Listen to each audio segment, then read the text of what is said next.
Punyeta. My God, anong oras na? Saan na bang baklang yan? Lumandi na naman siguro eh. Kakaurat. Dami pang hugasan, no? May chat ko nga. Online naman, hindi makapag-reply. Manda ka lang sa akin pagdating mo. Nabubwisit talaga. Hay, naku, magkaroon ka lang talagang kapatid na sira ulo. Tagal ah. Sige, hanggat wala pa siya, nood muna ako. Nagigigil na talaga ako eh.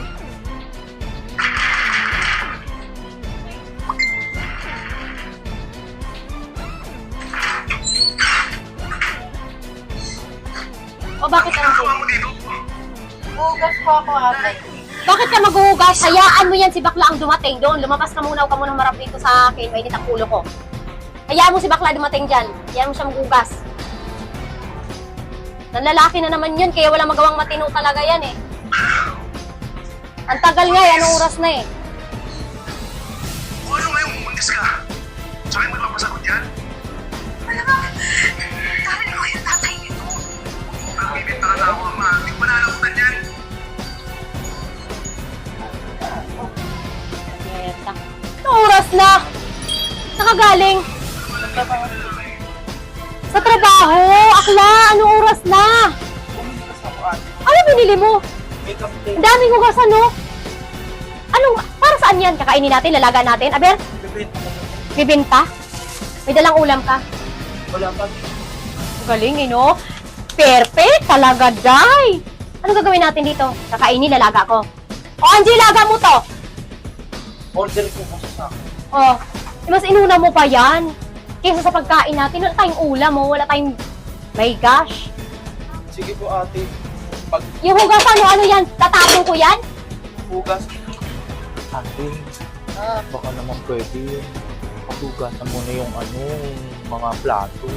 Kasi papahinga lang ako saglit. Kahit konting-konti lang. Kasi galing pa ako sa trabaho to. Wala pa akong tulog. Sige. Sige. Ano yan? Ang galing! May inutusan ka! Ang galing mo, akla! Ikaw inutusan ko, ba't papasa mo sa kapatid mo?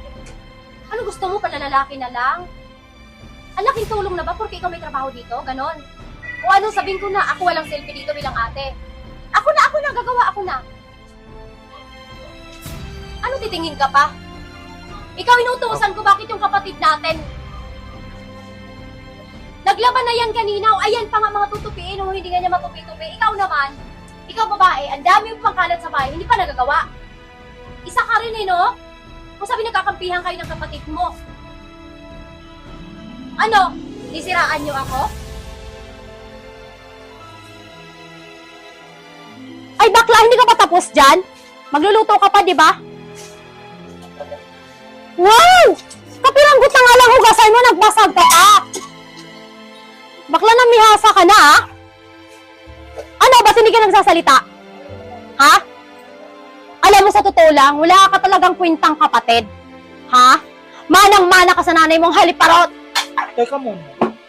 Huwag mong dadamay yung nanay ko. Lumalaban ka, porki malaki ka. Bakit mo O bakit dinadamay totoo nanay naman, ko? ha? Gusto ko eh. May magawa ka? Alam mo, hindi ka ba naawa? Ba't ako naawa sa'yo, laki-laki mo? Ang lakas mo lumamon. Di ba? Nagtatrabaho ka para sa'yo lang yung paglag. Ang buhay ko, tayo. Binibigay ko sa inyo. Binibigay mo? Ay, di sana patay ka ang na. Tatay. Oo. Lahat binigay ko sa inyo, tapos ganito Perfect. gagawin mo sa akin. Oh? Magdama kung naghanap buhay ako. Tapos iiyak ka na niyan. So lumalaban ka. Ano gusto mangyari? Alam mo, kaya namatay si tatay dahil sa'yo. Wow. Sa akin talaga? Totoo. Baka naman sa'yo kasi mahilig ka mang lalaki. Alam mo ba yon? O baka ikaw. Bakit Kaya nga ako? may anak ka, di ba? Oh, bakit? Wala bang tatay ang anak ko? O bakit? Bakit? Nakaasa ka pa rin sa akin. Dapat, pag may pamilya na, hindi na nakaasa sa akin. Bakit sinusumbat mo sa akin yan? Ikaw lang naman talaga ang nagbibigay sa akin. Pakiulit nga lahat ng sinabi mo. Ulitin mo! Hindi porke malaki ka, hindi ka papatulan. Bastos kang kapatid ko. To be continued.